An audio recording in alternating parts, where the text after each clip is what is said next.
Priatelia, známi, neznámi či náhodní okoloidúci, chcem vám veľmi pekne poďakovať za spätnú väzbu, ktorú som dostal k prvému dielu.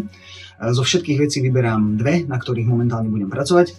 V nejakom ohľade. Poprvé je to sebavedomie pri vystupovaní na ulici a po druhé je to práve tá zmena zvuku, hlasov, ktorá niektorým ľuďom trhala uši. K tej prvej veci poviem, že zatiaľ je podľa mňa lepšie, keďže ja od tých ľudí niečo chcem a okrem priestoru sa vyjadriť im nič moc nedávam, je pristupovať pokorne. Mám pocit, že aj to spoločnosti trochu chýba, aj tej slušnosti. Druhá vec je zložitejšia a dôležitejšia, ale za ňou si na 100% momentálne stojím samozrejme.